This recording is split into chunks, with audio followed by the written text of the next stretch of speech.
Welcome to Fineprint. I'm Molly Gambhir. It's been a day of multiple developments as tensions continue between India and Pakistan. In the latest coming in, Pakistan violated the Indian airspace yet again this morning. This is the second violation by Pakistan in the last 1 week. An unidentified flying object from Pakistan was shot down by the Indian Air Force's Sukhoi jet. The violation of the Indian airspace took place at 11:30 a.m. this morning.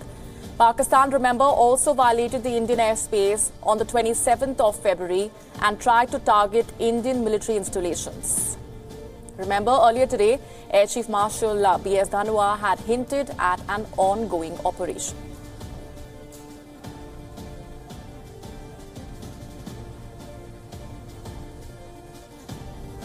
I will not comment on the ongoing operations because they are still ongoing. But MiG-21 Bison is capable. It has been upgraded. It is not the old MiG-21 BIS.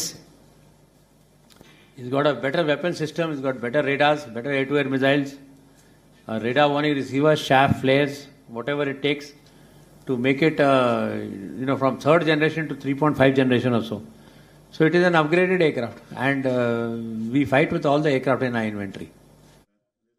Let's get in further perspectives on that development from Ambassador Vivek Kaju joining us on the broadcast. Good evening, Ambassador. Your reaction to the limited information that's trickled in so far on that unidentified object from Pakistan that violated the Indian airspace.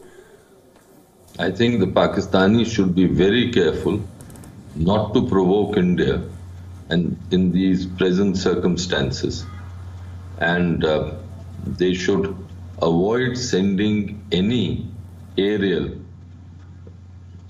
objects, whether manned or unmanned, into Indian airspace.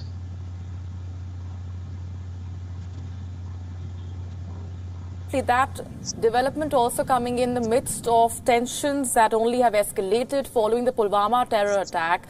Ambassador Kaju, also, can Pakistan risk an escalation in tension and resorting to any misadventure at this point? Quite clearly, by sending back Wing Commander Abhinandan, the Pakistanis signaled that they did not want an escalation.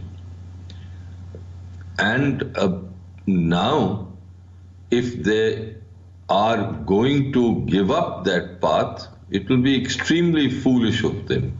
It will be counterproductive for them.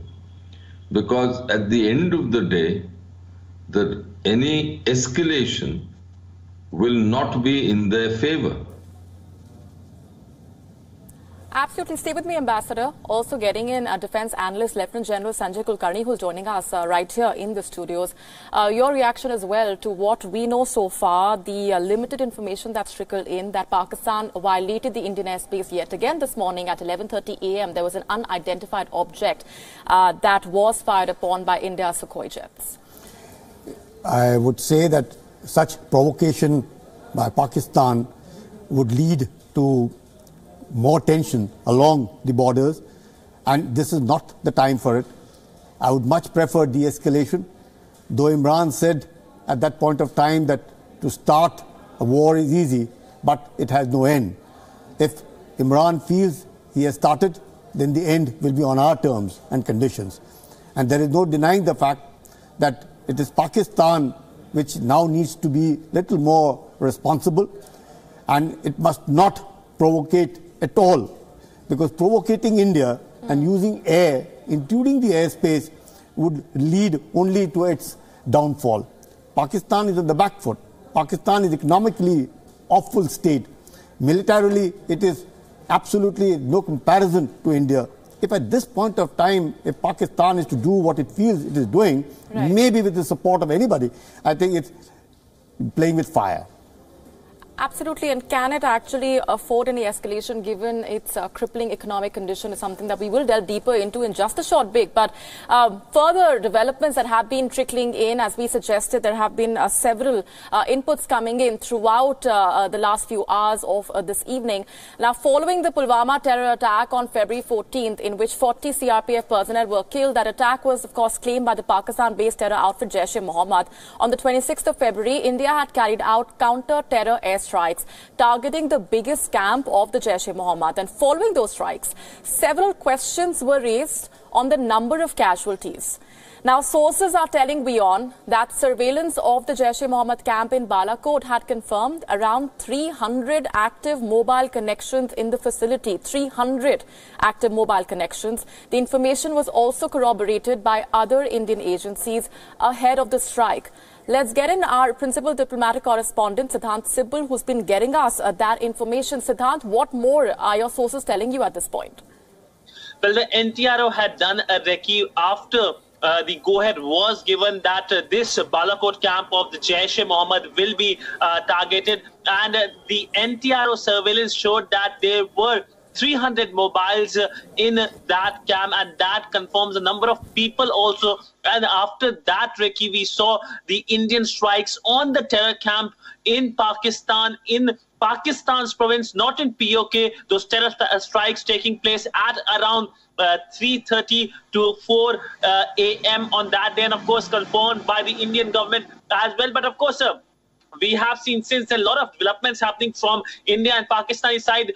It was expected that the tensions will cease, but today in the evening it seems that the tensions are again back between India and Pakistan. The LOC was already in flames. Now that the flying object crossed near the international border in Bikaner, which was shot down by a Sukhoi, it confirms that tensions are still present between India and Pakistan. Something that, of course, the world is worried. There are phone calls going all throughout the last week as well, and we do expect some development diplomatically as well. We know China has reacted today calling for the restraint, but diplomacy is something that is going on a different track, but also militarily, because this is something that India has altogether changed when it comes to the threshold level between India and Pakistan.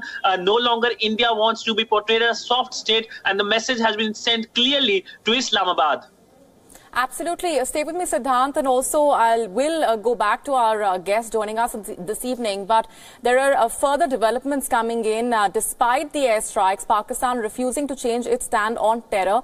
Pakistan government has rejected a dossier on the Jaish-e-Mohammed that India gave to Islamabad late last month. Pakistani government sources have said that the Indian dossier does not have any actionable intelligence, quote unquote. Immediately after Pakistan tried to attack Indian military installations, India had summoned Pakistan's envoy, Syed Haider Shah, and issued a strong démarche, a dossier listing specific evidence of the Jaish-e-Mohammed's complicity in the Pulwama attack, and the presence of the Jaish-e-Mohammed terror camps and its leadership in Pakistan was also handed over. And Pakistan today choosing to reject that evidence that has been handed over by the Indian side. I want to quickly go across to Siddhant for if at all there have been any reactions coming in from the Indian side to that rejection of India's evidence by Pakistan, Siddhant. Well, it was on expected line. There has not been any reaction from New Delhi on Pakistan rejecting the dossier, but this was something not, in a sense, changed from the previous position of Islamabad. Somewhere there was this feeling that Pakistan will, in fact, say no, because we know what happened after 26/11 and Pathankot terror strikes. India gave dossiers after Pathankot terror attack. India even got Pakistani authorities to come to the site where the terror attack took place, but Pakistan, of course, hasn't taken action. And of course, 26/11 is a prime example. We know that the trial is still being dragged in Pakistan. No action has taken place. But yes, New Delhi has reacted to Pakistan banning the JUD and FIF. We know that the government has told WION that who are they fooling, basically. They say that JUD and FIF were banned way back in 2009. What's the point of bringing that order today? So clearly dismissing that action taken by Islamabad. Absolutely. We're going to leave it there for the moment, Siddhant. Thanks very much indeed for joining us with all of those details and perspectives. I want to go back across to Ambassador Kaju for what Pakistan has said this evening, saying there's no actionable intelligence. To those who've been following India-Pakistan relations for a while now would not be surprised, Ambassador, given that Pakistan has refused to act upon even the evidence that was given following the 26/11 Mumbai terror attack. Where does Pakistan's messaging at this point stand when it says that it has no actionable intelligence following the Pulwama terror attack? Well, two things here.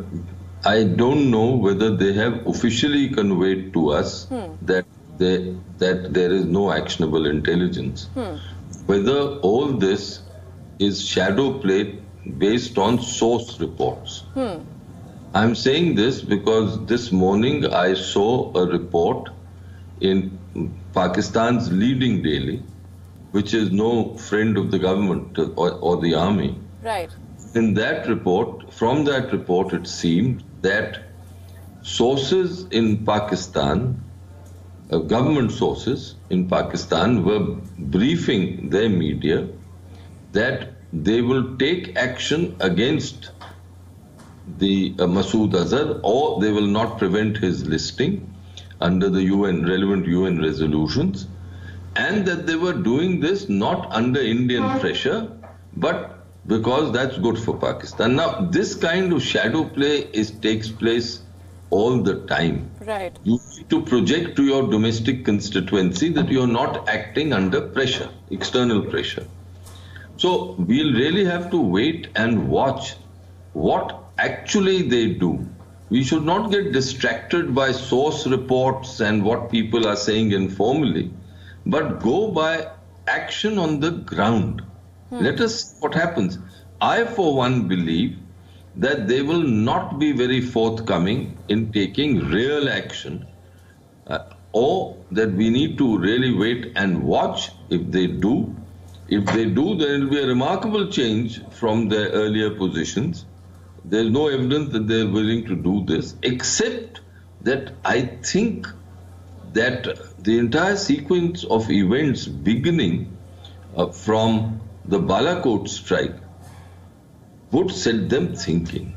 Because this is for the first time that they should realize that escalation begins not with an Indian response through conventional forces, but the situation escalates on account of a terrorist strike from Pakistan. So if that realization comes to them, then things will improve. If that does not, then I'm afraid the status quo will continue. All right, Lieutenant General Kulkarni, your reaction to what the ambassador just stated, and also with, what the ambassador is saying is absolutely right. You know, what happens is Pakistan has constantly been in a denial mode. These are considered by them as their strategic assets. They may have now become strategic liabilities for them, but they're not going to give them up so easily. So this denial will carry on, and this shadow play will carry on. Right. I'm sure there will be tremendous amount of pressure on Pakistan to give up these strategic assets. They're no longer their strategic assets. Everybody knows that Balakot has been the Jaish-e-Mohammed's headquarters. It has been the jihadi headquarters, the Deobandi schools which have been working at it. So to say that Pakistan will accept is something unexpected. Pakistan will never accept it, but Pakistan must, by their actions, be able to convey. Why else would Pakistan retaliate in the manner that it has after the Balakot was struck? You find within India a lot of noises and voices coming up on this issue. Right. The very fact they retaliated was because it hurt them hell of a lot. These Jaish-e-Mohammed's headquarters were hit. The NTRO is telling us that 300 mobile phones were active. Absolutely. They don't just say like that. It's absolutely, each of these bombs have the coordinates. They know exactly where to hit. Of course. So when all this is happening, Pakistan is aware that now India is on an offensive on terror. Right. We are saying terror. Even if Balakot is inside Pakistan, the whole thing is on terror. Not on Pakistan. But Pakistan's reaction and retaliation is against Indian military targets and civilian targets. That's where Pakistan now needs to mend its ways, understand that it is on the back foot. And Pakistan definitely feeling the pressure, because we have gotten reports suggesting that Islamabad has been forced to act due to the mounting global pressure, and the Pakistani government has decided to ban all the outfits sanctioned by the United Nations. That's the latest information that's trickling in. As per a government order, all individuals and entities banned under the UN Security Council now stand banned by Pakistan as well. Now, this also means that the Falai Insaniyat Foundation, the Jamaat-ud-Dawa and all other outfits banned by the United Nations are now also proscribed in Pakistan, their assets frozen and taken over by the government. Let's first get in further details from our Pakistan Bureau Chief Anas Malik on what the government is at this point telling you, Anas. Well, yes, Molly, the federal government has issued the United Nations Security Council freezing and seizure order, the 2019 order, in accordance with the provisions of the Pakistan's United Nations Security Council Act of 1948. And the objective of this order is to streamline the procedure for the implementation of the Security Council sanctions against designated individuals and entities. So basically, earlier the Pakistani side had been taking action in light of the ATA, the Anti-Terrorism Act, of domestically. But however, now in accordance with the international obligations, a ban has been imposed on all of these organizations that have been listed by the United Nations. That includes the Alliance and Foundation, the Masood Azar, Jaish-e-Mohammed, Lashkar-e-Taiba, and the Haqqani Network as well. Absolutely. Ambassador Kaju, that's the latest that's coming in from the Pakistani establishment. But how suspect are you of whether or not this would actually mean Pakistan acting tough when it comes to terror emanating from its soil? Is it merely a continuation of the eyewash that we've seen coming in from Pakistan when it comes to clamping down on terror? There is no evidence on the ground to suggest as yet that Pakistan is serious in controlling the Jamaat-ud-Dawa or the affiliates of what was earlier the Lashkar-e-Taiba and the Jaish-e-Mohammed. This particular order is actually a legal instrument to implement UN Security Council resolutions. I think the relevant resolution is 1273. Now, under this resolution, Hafiz Saeed is known, who is listed as a terrorist. There is a bounty on him, and yet he is allowed to roam around freely. Sometimes he is taken into custody. I believe that at some stage in the recent past he was taken into custody.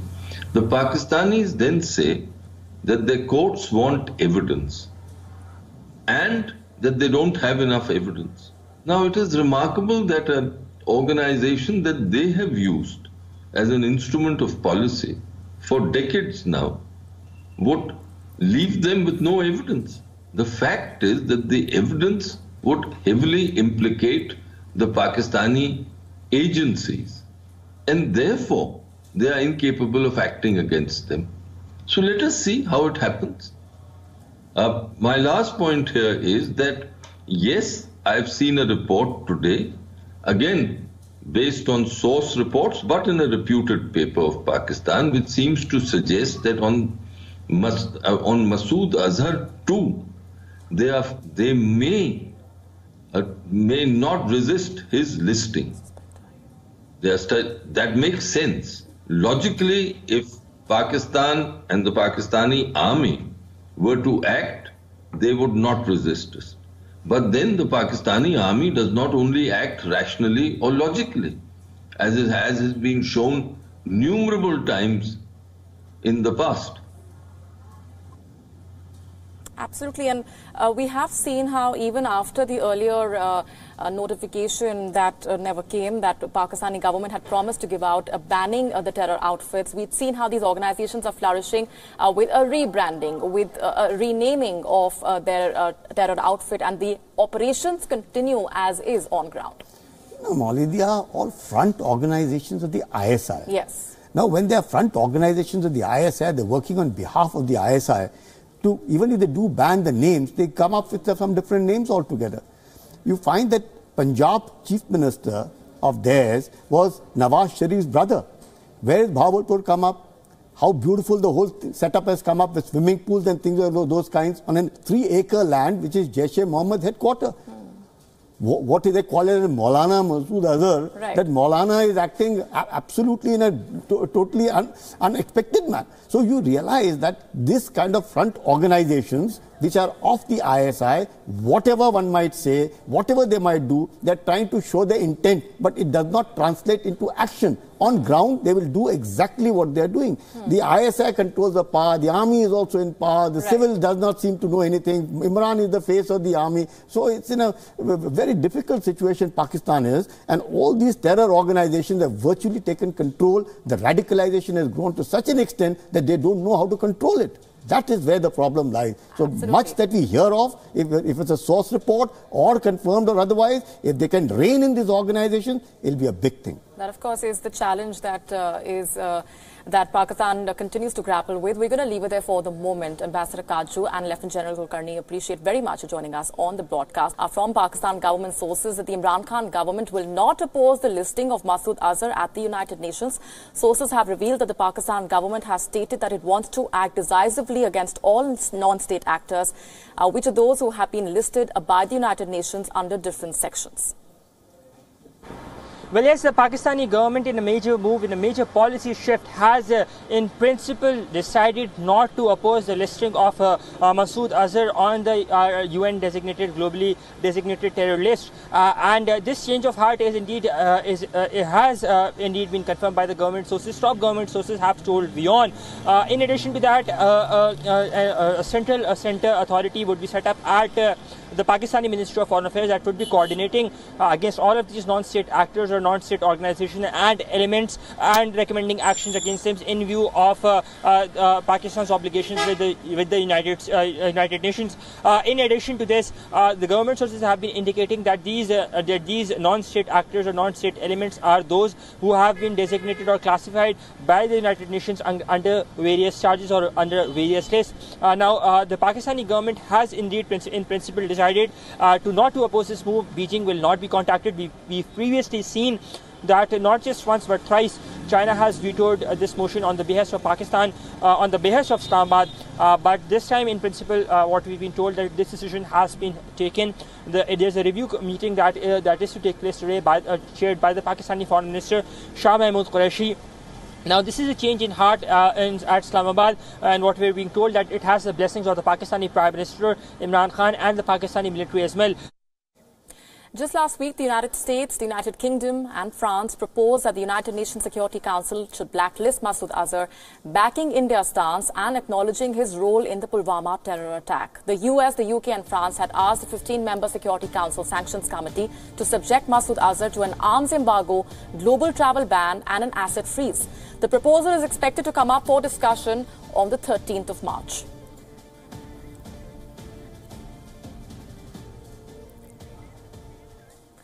But the immediate question that arises is, what would withdrawing opposition to Masood Azar's listing actually change on ground?